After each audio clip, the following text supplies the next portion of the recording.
Gran Turismo apologizes once again, and we have some game rumors to talk about.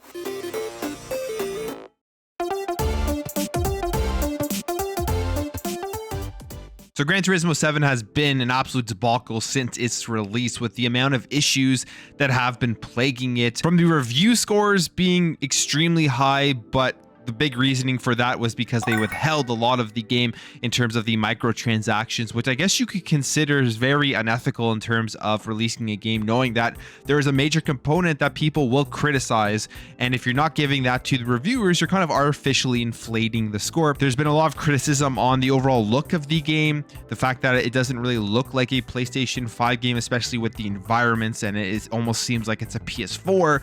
People even saying even a PS3 looking style of game, at least with the external environments. We had the issue just the other week where the servers were offline and they were doing updates because they had messed up the initial update and people weren't able to actually play and access the game for 24 hours. And then they made a change to the actual in-game economy, to the credits and everything, making it even harder to get credits, which made the game more grindy, which you would think would push you over to buying more of those microtransactions. Well, now here we are with a second apology from Polyphony talking about the game, because the first one had to do with the game being down for 24 hours, and they address the microtransactions and kind of what they were trying to do and talk about some upcoming patches and improvements. So they start off by thanking people for their feedback and that they haven't been going unheard. And they say here, "We know that this is not the Gran Turismo experience you expect, and we will be making a goodwill gesture in the form of a non-paid credit pack of 1 million credits available to those players who may have been affected. You will see this hit your accounts shortly. Make sure you log into the game before April 25th to claim the credits. The patch update previously deployed was intended to rectify an issue with inconsistent reward payouts within a part of the World Circuit events." And this is where the issue came in, where they were doing this and people were upset because it seemed like they had taken away credits from certain races and they had changed up the credits, which just kind of made it worse than it previously was. And you would want to go out and spend $40 on microtransactions to get a car or something, just because it would take way longer to actually achieve those credits to just unlock the game by playing. They continue on here to say, "But to reestablish the intended equilibrium and provide more accurate rewards based on time investment and completion, it was necessary to recalculate the reward system as a whole. To improve the player experience, we will be rolling out a considerable patch in the beginning of April. The number of events will be increased, and we will reestablish the reward system with greater balance throughout the game to benefit all players." Now, here is the actual list of things that you can expect with the April release, with the April update to the game. You're going to get increased rewards in the events in the latter half of the world circuits by approximately 100% on average, addition of high rewards for clearing the circuit experience in all gold, all bronze results, increase of rewards in online races, include a total of 8 new 1-hour endurance race events to missions. These will also have higher reward settings, increase the upper limit of non-paid credits in player wallets from 20 million credits to 100 million credits. That's probably a big thing that people are going to be happy to see. Increase those limits. You're going to be able to unlock more things just by playing through the game. And then finally, increase the quantity of used and legend cars on offer at any given time. So those are the updates that are going to be coming in April. And then they go on to say that they're going to continue to make other updates in the future that they are currently working on. And here is the future updates that you can expect with Gran Turismo 7. And that is an increased payout value of limited time rewards as they develop as a live service, further World Circuit event additions to endurance races to missions, including 24-hour races, additions to online time trials and rewards, and awarding of rewards according to the player's difference with the top ranked time. And they make it so all cars can be sold. And that was a very interesting thing, because that was something I didn't really know, but I guess you couldn't sell all of your cars previously. So you couldn't like get back credits from cars that you had earned, and they're going to change that so that at least if you have cars that you don't want to use and you don't want to go out and spend out on those microtransactions, you could just sell cars and try to make credits. But Gran Turismo 7 has been a major debacle since this release in terms of like everything that I've mentioned, especially with the reviews, how they held back the info on the microtransactions. And the user score for this game continues to fall. It's at like a 1.7 now. and it's just really, really, really bad.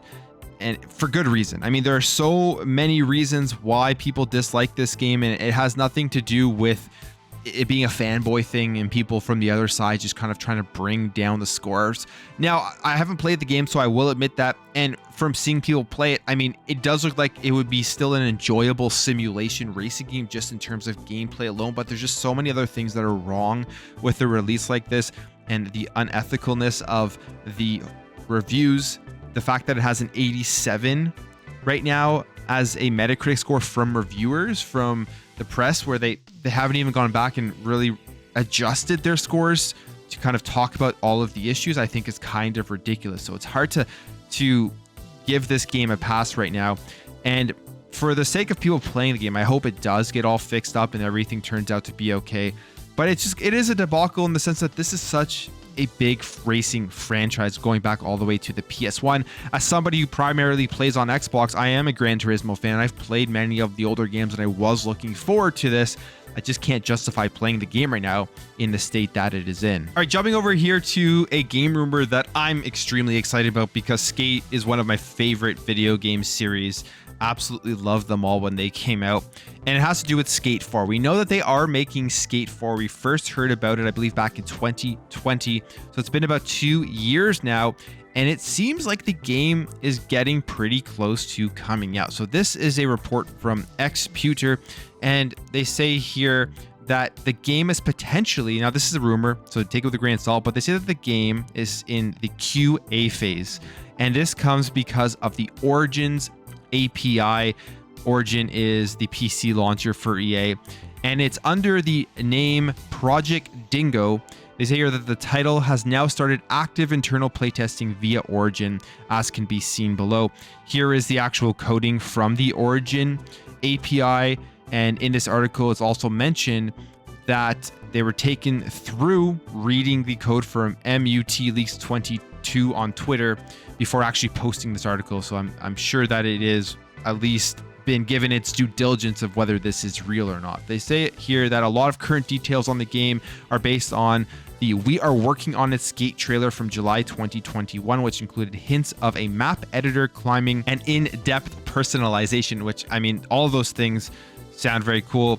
And that the rumors of the title also being free to play have circulated since the game's announcement, but the sources that are familiar with the project have said that those early rumors and comments should be taken as pure speculation, and that right now EA is seemingly looking to release Skate 4 just as a traditional release with cross-play enabled, which is a great thing. I mean, cross-play is something EA is starting to add into their bigger sports titles because FIFA and F1 2022 will have cross-play enabled, and I've always thought that EA sports games from the beginning should have had cross-play, being able to play against people across all different platforms, as the games are literally identical everywhere. And FIFA being such a big game, with the next release of it, is going to be huge to have crossplay. And then on top of that, they're even moving away, I believe, after that from the actual FIFA license, going over to EA Sports FC. So there's a lot of changes coming to EA Sports titles. And then Skate having crossplay will be very cool, being able to play with people all across the board. Now, we can't hear anything more about this game until EA just decides to put out a poster, announce it, or just talk about it, because EA Play this year is canceled. And I was thinking that at the EA Play event, if Skate 4 was near release, they would talk about it and show it off, but obviously that's not going to be the case. So hopefully they have just like a dedicated event talking about Skate 4, because I think it's a big enough game that hasn't been released in so long that they have a big enough fan base that they'll get a huge reaction, a huge hype train for it going forward if they do something to announce it, give us the release date, and show us gameplay. Now, there was an update to this article which makes it even more believable. It says multiple people have since reached out to me claiming that playtesting has been ongoing with Skate for months, and that the Origin API update could indicate that something more is going on. In addition to that, Jeff Grubb on his Game Beast Aside podcast had said that something was about to happen on that game, and that we'll probably hear more about the game pretty soon, although they are not doing EA Play, so we won't hear about it soon. So there you have it. Skate 4 could be very close to releasing, or at least to have a gameplay demo, which will get more information on the game. And I'm very excited because, I mean, it's been like 12 years since the release of Skate 3, one of my favorite franchises, one of my favorite skateboarding franchises. It was always that and Tony Hawk. And I know we've gotten some smaller ones in between similar to Skate, like a game called Session, but I just think that Skate did it the best, and they still haven't really been matched by anything that has come out yet. And hopefully Skate 4 will just improve on the overall game. Finally, we have here 2 big rumors to come out of the Xbox era podcast. One is more of a rumor, another one is information that just wasn't told to us. But the first one is that Ubisoft is working on a new AAA first-person shooter out of Ubisoft Paris, the people who made Ghost Recon Wildlands, which was actually a very, very good Ghost Recon game, much better than Breakpoint. And we don't know anything about this game. It's just another first-person shooter, and we go down here. They actually are hiring for an unannounced AAA FPS project, whether it's a new IP or whether it's digging into the back catalog of IPs that they have. That is something to be aware of and look forward to if you are looking at what's coming out in the future from Ubisoft. We know they have a huge list of games. Talked about it in a previous video. So many things going on there. It seems like they're always working on a ton of games, and no matter really what you think about Ubisoft, they have a pretty good output history. They're always putting stuff out, big, massive games. So it'll be interesting to see what this AAA first-person shooter is. Now, the next thing they talked about was the Mandalorian game, and Special Nick said that he has a bunch of information, but he wasn't really willing to put it out there yet, because he had talked to his OG source and they kind of had convinced him to not put it out, or at least put it out there yet. Not saying that his information was wrong, but did he want to take the risk that it could potentially be wrong and then kind of taking the fall for that? So the Mandalorian game, it seems like there is more information out there about it.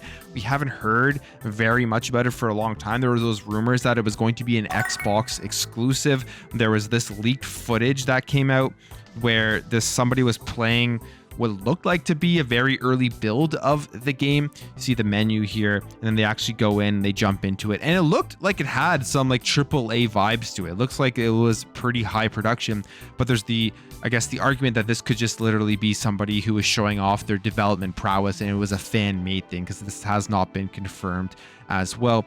And it also says here that they were playing on an Xbox dev kit, or that they were potentially playing on an Xbox dev kit. We don't know. All the stuff is rumors. All the stuff is speculation, but this is a game I'm definitely looking forward to. Mandalorian is an incredible show, and I would love to see just more information on this game. And hopefully those rumors that Special Nick was talking about will eventually get corroborated, eventually get more confirmed, and then we'll be able to hear more about this game. That's it for me, guys. Let me know your thoughts on Gran Turismo 7, the Debacle. Are you playing the game? And all of these game rumors, Mandalorian and Skate 4. If you enjoyed this video, hit that thumbs up button. If you're new here, if you liked what you saw, consider hitting that subscribe button. Thank you all for watching. Thank you for your support, and I'll catch you in the next video.